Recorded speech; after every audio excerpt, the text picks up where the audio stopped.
Heart of the ocean, भाग 59।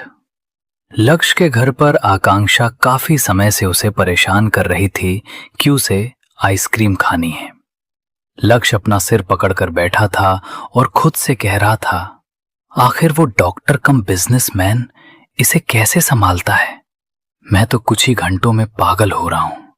तभी उसे आकांक्षा की आवाज आई, भाई, आपने वादा किया था कि अगर मैं खाना अच्छे से खाऊंगी तो आप मेरी बात मानेंगे। अब प्लीज मेरे लिए आइसक्रीम लेकर आइए। लक्ष्य ने अपना दिमाग दौड़ाया और स्टडी रूम से बिजनेस से संबंधित कुछ किताबें लेकर आया। इन्हें देखकर आकांक्षा की आंखों में चमक आ गई। लक्ष्य को राहत मिली। उसने मन ही मन श्लोक को धन्यवाद कहा, क्योंकि श्लोक ने ये किताबें उसे जन्मदिन पर तोहफे में दी थीं। तब लक्ष्य बहुत गुस्सा हुआ था कि एक डॉक्टर को बिजनेस की किताबें कौन गिफ्ट करता है, पर आज वही किताबें काम आ रही थीं। आकांक्षा झूला कुर्सी पर बैठकर मजे से पढ़ने लगी। श्लोक और आकांक्षा की फोन पर नोक-झोंक। इधर श्लोक अग्निहोत्री मेंशन में खामोशी से खाना खा रहा था। वो अनजान लड़की उसे अजीब तरीके से घूर रही थी। तभी श्लोक का फोन बजा। फोन लक्ष्य का था। उसने उठाते ही रोना शुरू कर दिया। भाई, इसे ले जा यहां से। तू कैसे संभालता है इसे? पिछले 1 घंटे से आइसक्रीम के लिए सिर खा रही है और डॉक्टर ने सख्ती से मना किया है। बड़ी मुश्किल से इसका माइंड डाइवर्ट किया है। तूने मेरी बहन को कितना जिद्दी बना दिया है। श्लोक जानता था कि वो घर पर है, इसलिए ज्यादा नहीं बोल सकता था। उसने बस इतना कहा, जस्ट से नो। लक्ष्य ने फोन आकांक्षा को थमा दिया। आकांक्षा ने चिढ़कर फोन कान से लगाया। डॉक्टर साहब, आप बहुत बुरे हैं, बहुत बहुत बुरे। आपने मुझे नहीं बताया कि आप जा रहे हैं और भाई को बोल दिया कि मुझे ले जाएं।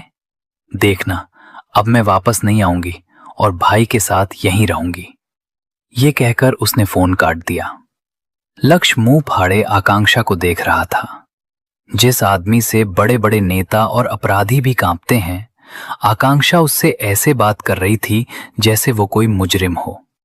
आकांक्षा ने लक्ष्य को चेतावनी दी, खबरदार जो उन्हें फिर से फोन लगाया, और अगर आप मुझे यहां नहीं रखना चाहते तो मैं कहीं और चली जाऊंगी। लक्ष्य ने तुरंत उसे गले लगा लिया।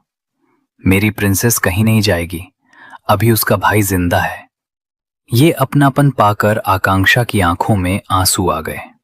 पिछले 8 सालों में उसकी परवाह करने वाला कोई नहीं था, पर अब उसके पास उसका ख्याल रखने वाले लोग थे। श्लोक का खौफनाक रूप।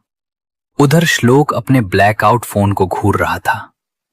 डाइनिंग हॉल का माहौल अचानक बर्फीला हो गया। ऐसा लग रहा था जैसे उनके सामने साक्षात नर्क का राजा बैठा हो। कीर्ति का हाथ कांपने लगा और सारा का चेहरा भी पीला पड़ गया। उसने सोचा, ओह माय गॉड, ये हॉट होने के साथ साथ डेविल भी है। वसुंधरा जी ने हिम्मत जुटाकर श्लोक के कंधे पर हाथ रखा। मां का चेहरा देखकर श्लोक शांत हुआ। मैं ठीक हूं मां, पर उसका मन अशांत था। आकांक्षा का दूर जाने वाला शब्द उसे अंदर तक चीर गया था। वो कभी उसे खुद से दूर नहीं होने देगा, चाहे उसकी मर्जी हो या ना हो। वो वहां से उठकर लिविंग रूम में चला गया। बड़ी अम्मा ने पास बैठकर सिर सहलाया। लल्ला, कोई परेशानी है?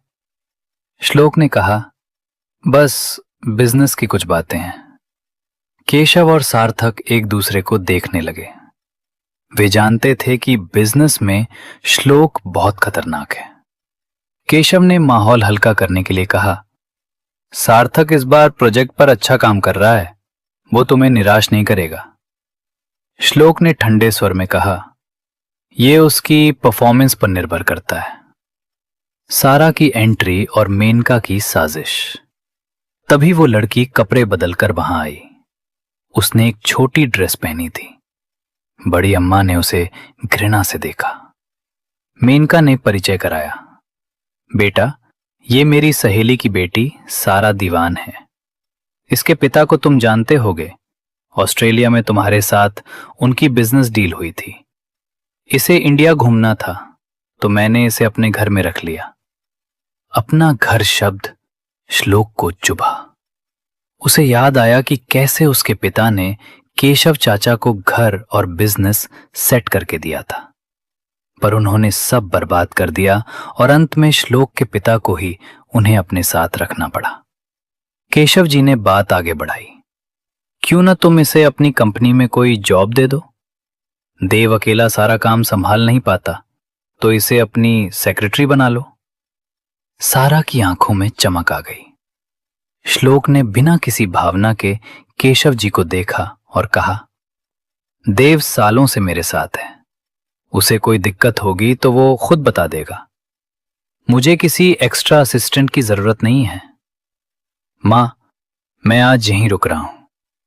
वसुंधरा जी ये सुनकर निहाल हो गई, पर केशव और मेनका का चेहरा उतर गया। कीर्ति ने अपनी मां के कान में कहा, डोंट वरी मॉम, थोड़ा भाव खा रहा है। श्लोक का दर्द। रात में वसुंधरा जी श्लोक के सिर की मालिश कर रही थी। श्लोक आंखें बंद किए बैठा था। मां ने पूछा, क्या कोई परेशानी है? उस फोन के बाद तू विचलित हो गया था। श्लोक के सामने आकांक्षा का चेहरा आ गया।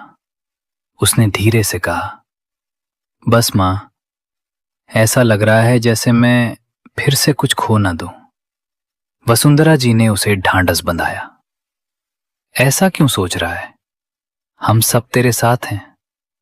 क्या सारा को अग्निहोत्री कॉरपोरेशन में नौकरी मिल पाएगी? क्या आकांक्षा अपनी जिद पर अड़ी रहेगी या श्लोक उसे वापस ले आएगा? सार्थक और मेनका की अगली चाल क्या होगी? जानने के लिए सुनते रहिए heart of the ocean, the devil.